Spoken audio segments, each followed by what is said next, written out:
al-hajj Arafah. The Prophet ﷺ said Hajj is Arafah. And what that means is just like dua is ibadah, that supplication is worship, is that the core of Hajj is in Arafah. It is the ultimate pillar of Hajj. And so the majority of what is narrated about the Prophet ﷺ in his worship and what he was setting right in this farewell Hajj was on the day of Arafah.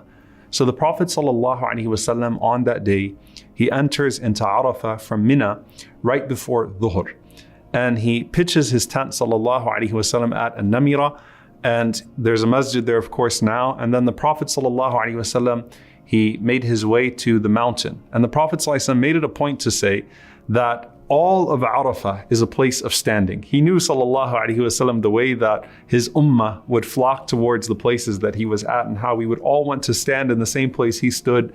And the Prophet ﷺ made it a point to say all of this is Arafah, anticipating ﷺ that there would one day be millions of people performing this pilgrimage, and he did not want to cause the crowding ﷺ. And so there's no superiority of one place of Arafah over the other. Now, the day of Arafah for the Prophet ﷺ is divided between two parts.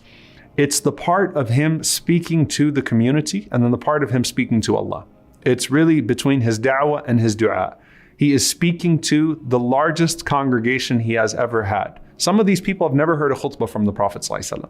They've never heard him speak, right? They're just seeing him for the first time. But now they're going to hear these concepts. And so what concepts do you deliver to the people in this one time where you have over 100,000 of them listening to you? So Rasulullah ﷺ wants to make it a point to capitalize on this moment to convey the major concepts of Islam and what is necessary and fundamental to establishing his community.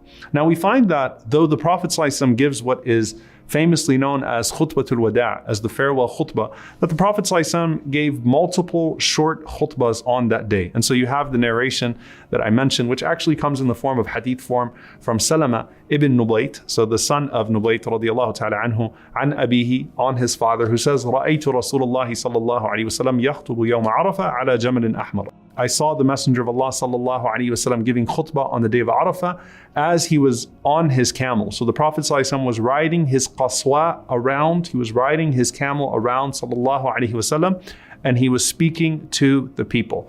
One of those addresses that's narrated that the Prophet sallallahu alaihi wasallam said, "O people, indeed I have left among you that which if you hold fast to, you will never go astray." In one narration, the Prophet sallallahu alaihi wasallam says, the book of Allah and the Sunnah.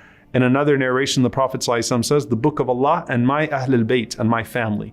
So Rasulullah ﷺ is speaking to the people and he's giving them advices as he is riding around before he starts his dua sallallahu alaihi wasallam. But then there is the address of the Prophet sallallahu alaihi wasallam, which has reached us. And the Sahaba mentioned that though they were over 100,000, that the voice of the Prophet ﷺ could reach us in our tents. So without loudspeakers, without anything repeating what the Prophet ﷺ was saying, Rasulullah ﷺ is speaking to his entire community. And that was understood to be a miracle from Allah subhanahu wa ta'ala. أَذِّن وَعَلَيَّ الْبَلَاغِ. As Allah subhanahu wa ta'ala told Ibrahim alayhi salam, call, and it is upon me to deliver the message to the audience. So Rasulullah ﷺ stands up on the day of Arafah. And think about the khutbah of Arafah, of the Prophet ﷺ. And what you're going to hear from him. And if it's your first time hearing the khutbah of the Prophet ﷺ, which is the majority of the people that are there at Arafah, this is their first time hearing a khutbah from the Prophet ﷺ. What do you convey? He starts off sallallahu alaihi wasallam with khutbatul hajj, alhamdulillahi nahmaduhu wa nasta'inu, the way that you hear in the beginning of every khutbah. He praises Allah subhanahu wa ta'ala and he seeks his aid and his guidance. And this is a way of the Prophet ﷺ conveying the way to give khutbah as well. And then the Prophet sallallahu alaihi wasallam, he says to them, "Isma'u minni fa inni la adri la'alli la alqakum ba'da 'ami hadha."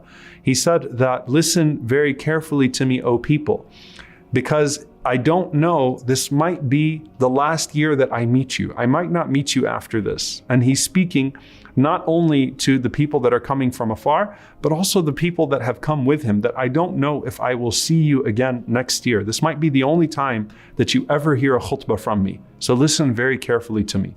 The first thing the Prophet ﷺ says. as the various tribes are gathered, and realized that Hajj was a tribal exercise in the days of ignorance. It was a time where tribes would flex their muscles over the other tribes, and especially the outsiders that were coming.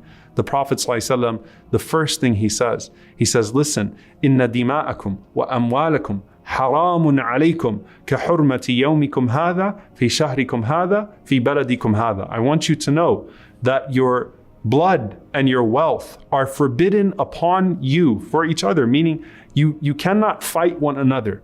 That your blood and your wealth are as sacred in the sight of Allah subhanahu wa ta'ala as this day in this month and in this particular city. SubhanAllah. So what's more holy than Arafah with the Prophet sallallahu alaihi wasallam in Dhul Hijjah? And then the Prophet ﷺ, he then goes on to abolish all of the feuds between the tribes. The Prophet ﷺ, once again, he says all of the blood money, all of the feuds, everything that existed between the tribes is crushed under my foot. I'm putting it under my foot and I'm doing away with it. SubhanAllah, like no more fighting between the tribes, no more of these old claims. And he said the first one that I'm abolishing is my own tribe's right, because there were old disputes that existed. So the Prophet ﷺ said, I'm abolishing those. And he said, and I'm abolishing riba, which is usury and interest, right? Usury and interest was a means by which the rich became richer and the poor became poorer. It probably sounds familiar to you right now. And the Prophet ﷺ said, I'm doing away with riba altogether. And he said, the first riba that I'm doing away with, the first interest is the riba of al-Abbas, radiyallahu ta'ala anhu. No more late fees, no more things that you owe him. No, I'm abolishing all of the debt of interest and usury. And I start with my own family, with my own uncle, al-Abbas, radiyallahu ta'ala anhu. And then you find these messages, subhanallah. The first man in history to give a clear and explicit message against racism. There is no man that we know in history that precedes the Prophet ﷺ in explicitly saying the following. He says, sallallahu alaihi wasallam, looking out to the people from all over the world. He says there's no superiority of an Arab over a non-Arab, or of a non-Arab over an Arab, or one who is white over one who is black, or one who is black over one who is white. I'm abolishing all of this, not just the tribalism, the racism, the colorism, the elitism, all of it is gone amongst you.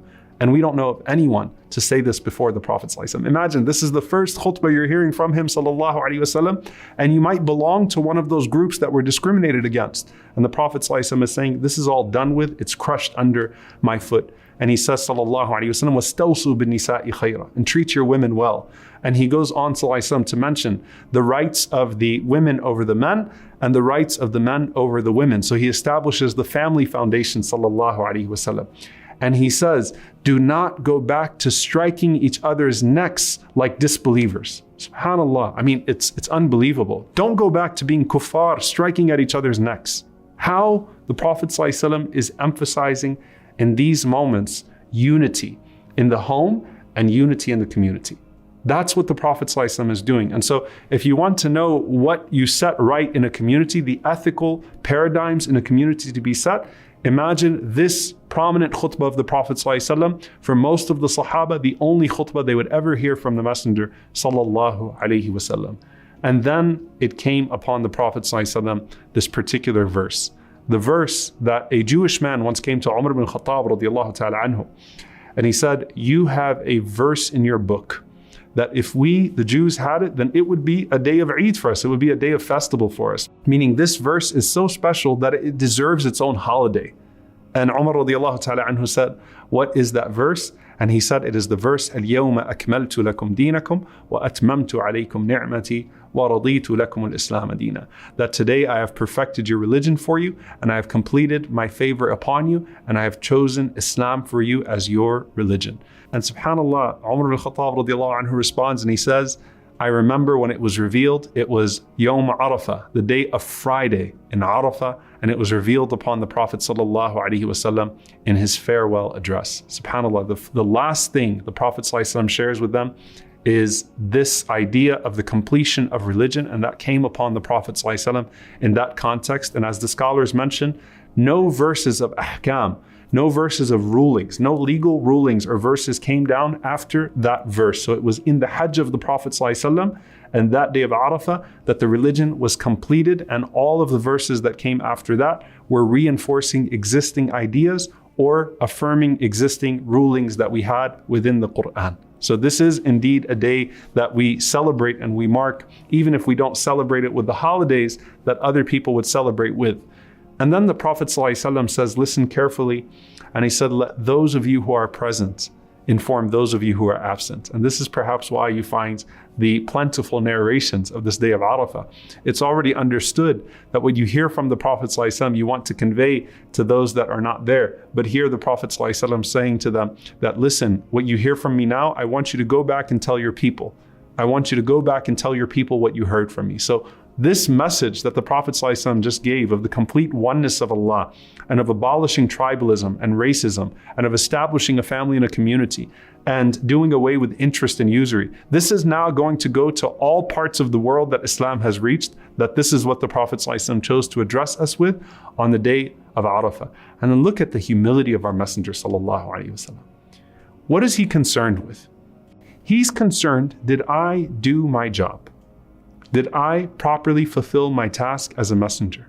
So he says to them, he says to the people, O people, أنتم تسألون عني فما أنتم قائلون. You're going to be asked on the day of judgment about me. You're going to be asked whether or not I did my job. And remember, what made the Prophet ﷺ cry so much was that day of being a shaheed, being a witness over his ummah, and being a witness over all nations, in fact, and the people being asked about their messenger. So he's saying to them, what are you going to say when you are asked about me? قالوا نشهد أنك قد بلغت وأديت ونصحت. We bear witness that you have delivered the message, that you have fulfilled the message, that you have given us always sincere counsel and advice. The Prophet ﷺ puts his finger to the sky and he says, Allahumma ashhad, Allahumma ashhad, Allahumma ashhad. Oh Allah, bear witness. Oh Allah, bear witness. Oh Allah, bear witness. Like, Ya Allah, you hear these people. Imagine the over 100,000 people saying to the Prophet ﷺ, Ya Rasulullah, you did your job. Ya Rasulullah, you gave us the message. Ya Rasulullah, you gave us sincere advice. You fulfilled everything that you were supposed to fulfill, O Messenger of Allah sallallahu alaihi wasallam. So that was the last thing the Prophet ﷺ looks up to Allah. And this is a dua. Allahumma anni balaght. Oh Allah, I have delivered the message. Oh Allah, fashhad. Oh Allah, bear witness. And then the Prophet ﷺ says, wassalamu alaikum wa rahmatullah. So he gives salam to the people and he leads Salat al-Dhuhr and Asr combined so that his dua would not be interrupted. Okay, so on Arafah, the wisdom that the scholars mention of the Prophet ﷺ combining Dhuhr and Asr at the beginning of its time is so that the dua will not be interrupted throughout the day. And so the Prophet ﷺ leads Dhuhr and Asr, and the Prophet ﷺ raises his hands to the sky the entire day without pause. Imagine, hours, and the hands of the Prophet ﷺ do not come down.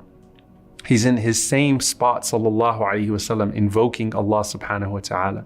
And they could see his armpits, alayhi salatu wasalam, from his hands going up into the sky. And imagine what that conversation was like between the Prophet ﷺ and Allah. What that dua is like from the Prophet ﷺ as he knows that this is the largest gathering he ever has of his ummah. He is affirmed in a way that he has never been affirmed before, sallallahu alaihi wasallam, in this regard. And the people just bore witness that he did his job, sallallahu alaihi wasallam. وَإِذَا سَأَلَكَ عِبَادِي عَنِّي فَإِنِّي قَرِيبٌ أُجِيبُ دَعْوَةَ الدَّاعِ إِذَا دَعَانِ فَلْيَسْتَجِيبُوا لِي وَلْيُؤْمِنُوا بِي لَعَلَّهُمْ يَرْشُدُونَ. When Allah says, when you call upon him and he's near to you, that you also should respond to his call. The Prophet ﷺ just affirmed with the people that, Ya Allah, I did what I was commanded to do. And now he's calling upon Allah, knowing that it's probably his last year, that he's about to die, sallallahu alaihi wasallam, on this blessed day of Arafah. As the Prophet ﷺ was raising his hands, there's one incident that takes place where Abu Hurairah radiallahu anhu narrates that the Prophet ﷺ forbade fasting Arafah at Arafah. So if you're at Arafah, you can't fast. Now, the people, they doubted whether the Prophet ﷺ was fasting or not, because they were used to, for years before, because the legislation of the fasting of Arafah came 7 years before that, or 8 years even before that. So they were used to fasting the day of Arafah, and they didn't know if the Prophet ﷺ was fasting or not, but he was so immersed in his dua, sallallahu alaihi wasallam, that they couldn't even interrupt him to ask him if he was fasting or not. So Maymuna radiallahu ta'ala anha, the wife of the Prophet ﷺ, she witnesses this and she sees the people and they are so thirsty. They're getting dehydrated. It's hot. And it's right in the plain of Arafah and you don't have air-conditioned tents, right? They're looking at the Prophet ﷺ and they're trying to see whether he's fasting or not. So Maymuna radiallahu ta'ala anha, she says that I took a glass of milk and I took it to the Prophet ﷺ while he was making dua. The Prophet ﷺ looked at me, he grabbed the glass of milk and he understood ﷺ what was being done, that this was to show the people that he was not fasting. So the Prophet ﷺ, he raised up his glass so that everyone would see that he was about to drink from this container of milk, and then he drank from it ﷺ, and then everybody drank, right? Because it was confirmed at that point that they could hydrate themselves and drink water. What I want to leave you with, dear brothers and sisters, in this particular day, and I get goosebumps when I think about this, subhanAllah. Arafah is the best day of the year.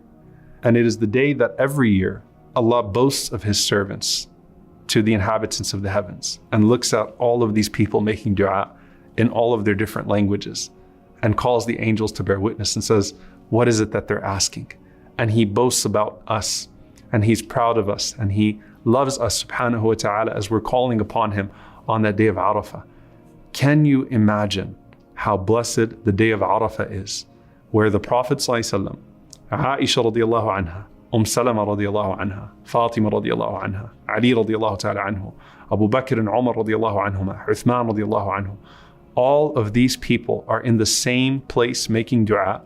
Can you imagine that? In complete silence for hours, where the best people that have ever walked the face of the earth are in one single place on the best day of the year, calling upon Allah subhanahu wa ta'ala. Imagine the blessings that were descending upon that place at that time. In these days, as we exert ourselves with all sorts of good deeds that our Prophet ﷺ taught us, we invite you to spend in the way of Allah subhanahu wa ta'ala so that we may all further ourselves along this journey and draw closer to Him.